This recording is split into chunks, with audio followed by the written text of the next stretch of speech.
Vous êtes sur Wangu Radio et Télévision, mesdames et messieurs. Bienvenue à tous à cette édition du journal qui s'ouvre par cette information en sécurité au Lualaba. 42 présumés bandits sont tombés entre les mains de services de sécurité.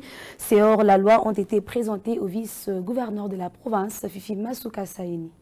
Plusieurs groupes de présumés bandits à main armée ayant tant perturbé la quiétude de la paisible population de Kolosi et ses environs sont tombés dans les filets des services de sécurité de la province. Selon les services, ces présumés malfrats sont à la base de beaucoup de cas de viols et tueries.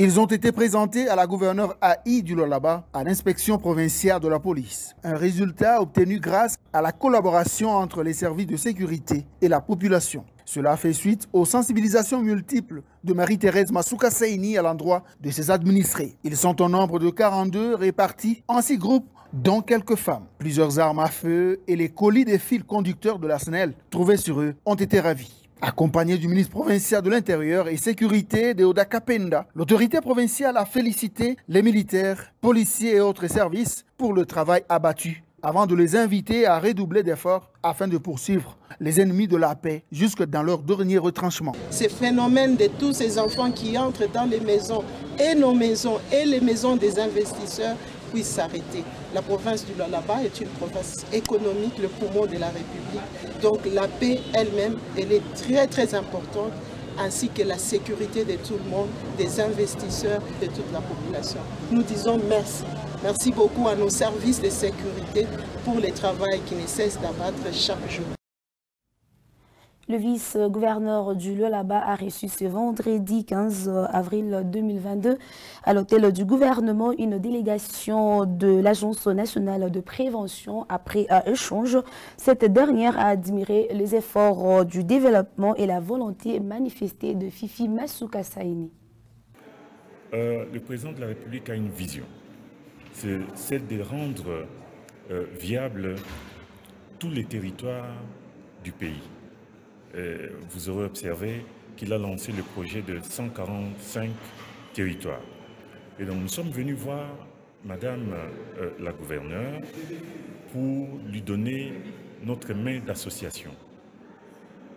Nous savons qu'elle se déploie pour lutter contre la corruption et nous, c'est la mission principale que le président de la République nous a donnée. Et donc nous sommes venus pour mutualiser nos forces afin de vaincre ce fléau qui gangrène le pays. Nous ne pouvons pas le faire tout seuls. Nous demandons le concours de toutes les structures nationales, en tout cas de toutes les provinces, pour qu'on arrive à vaincre ce mal. Pourquoi nous devons vaincre ce mal? C'est parce que la corruption prive l'État des moyens de sa politique. Et donc, en luttant contre la corruption, on permet à l'État justement d'avoir des recettes nécessaires pour pouvoir développer le pays. En tout cas, nous avons été contents de voir les efforts qu'elle fournit. C'est vrai, il y a beaucoup à faire, mais dans toute chose, il faut commencer. Et nous avons senti en elle la volonté de vouloir, en tout cas, aller en avant par rapport à cette lutte contre la corruption. En tout cas, nous avons beaucoup apprécié le travail qui est fait. Renforcement de la desserte en énergie électrique au Lualaba était au cœur des échanges ce vendredi 15 avril 2022 entre le vice-gouverneur de la province et les investisseurs de la société SICOM. Au sortir de leur audience, le chef de la délégation a fait le point au micro de la presse du gouvernorat. Nous avons eu l'honneur de rencontrer son Excellence ce matin et on a parlé de besoins au niveau de la province ici pour le développement, notamment au niveau énergétique, pour des couvertures justement au niveau d'électricité. Donc c'était très intéressant. On a vu aussi d'autres aspects comme le tourisme, d'autres aspects où la province met des priorités ici pour amener notamment l'énergie à la population et utiliser les structures en place. On a parlé aussi rapidement de projets tels que l'agriculture, d'accord, la santé. Donc ce sera intéressant de voir comment au niveau des entreprises en Suisse, en Europe, on arrive à couvrir ces besoins pour développer la province ici et couvrir les besoins de la population. Mais ce serait une mise en œuvre qui serait rapide Donc on pourrait dire cette année ou l'année prochaine de mettre en place déjà des infrastructures. Donc si on parle de temps, c'est peut-être on parle d'une année ou deux pour les premières infrastructures qui sont opérationnelles. De coûts, on n'a pas encore parlé de coûts, on va faire des visites au niveau local, de voir l'environnement, quels sont les besoins pratiques avant de faire des premières estimations au niveau des coûts.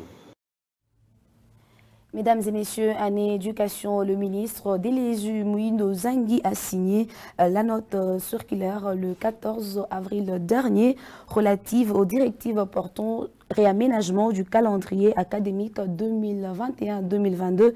Cependant, la clôture et la collation de grades sont fixées pour le 22 décembre prochain. Regardez. Le calendrier académique réaménagé prévoit la fin du premier semestre au 30 juillet 2022, tandis que le deuxième semestre interviendra le 20 décembre 2022.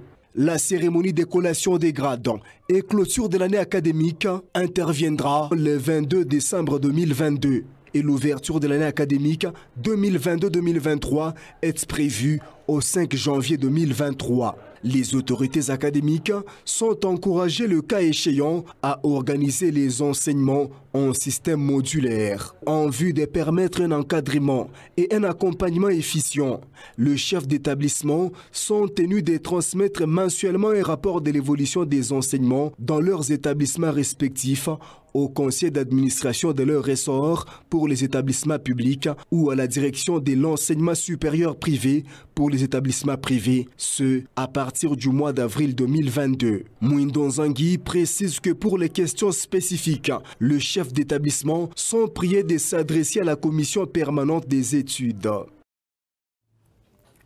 En politique, les députés nationaux du FCC ont, au cours de la séance plénière tenue le jeudi dernier, décidé de boycotter la plénière. Ils accusent l'autre camp des dictatoriales. Au là-bas, cette situation n'a pas laissé indifférente la classe politique.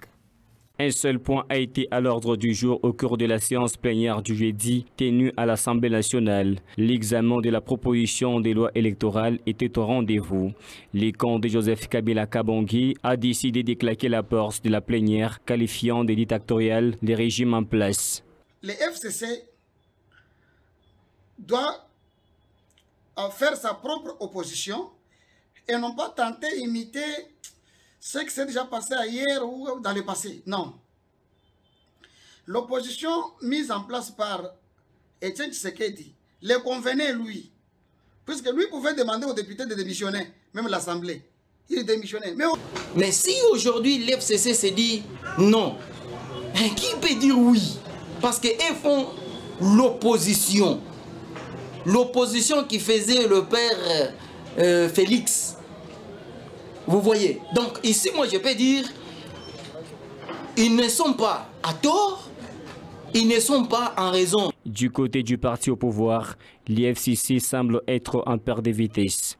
Donc moi, je trouve que les députés de l'FCC sont en perte de vitesse, hein, dans le sens que, vous savez, la loi électorale qui a fait à ce que nous puissions avoir le président de la République issu de l'opposition aujourd'hui, c'était une loi qui était taillée sur mesure. Alors le président devait quand même regarder et dire à l'Assemblée à ce qu'on puisse alléger, remettre quand même la démocratie au bon chemin. Les temps d'harmoniser les vues des uns et des autres, la plénière avec les mêmes ordres du jour est reportée au 20 avril prochain. Toujours en politique, vers un deuxième dialogue entre le gouvernement congolais et le mouvement du M23. La piste semble être mûrie, mais les analystes politiques du Lolaba pensent que le gouvernement congolais doit d'abord être en position de force sur le plan militaire, puis entamer les négociations après. Suivez.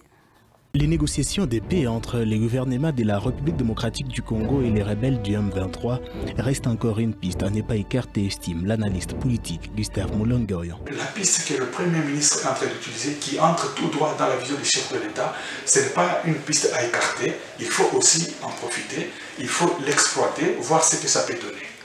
Le dialogue pourra avoir un impact positif et si et seulement si l'heure de se présenter à la table des négociations en position de force, renchérit cet analyste. Est-ce que c'est pour autant qu'il faut seulement faire parler les armes? Moi je pense que non. Il y a les négociations. Les négociations, pour être vraiment en position de force, il faut que militairement on soit aussi en position de force.